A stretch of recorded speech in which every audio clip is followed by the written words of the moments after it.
Let's see how to verify domain ownership via DNS record in Hostinger. So I have added my website to Google and now it's asking me for the verification. So here we have multiple options and one of them is DNS record. So here it is, domain name provider. So from here you can go with the TXT or CNAME record, but the process is same for both of them.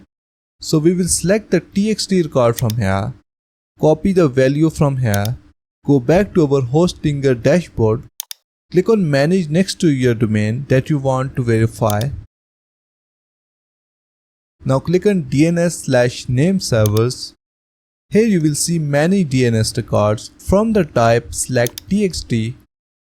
Leave the name as it is. Now paste the value here that you have copied from Google. And after that just click on add record. And as you can see that DNS record created successfully. And now if you go back to Google and then click on verify, your domain will be verified in Google.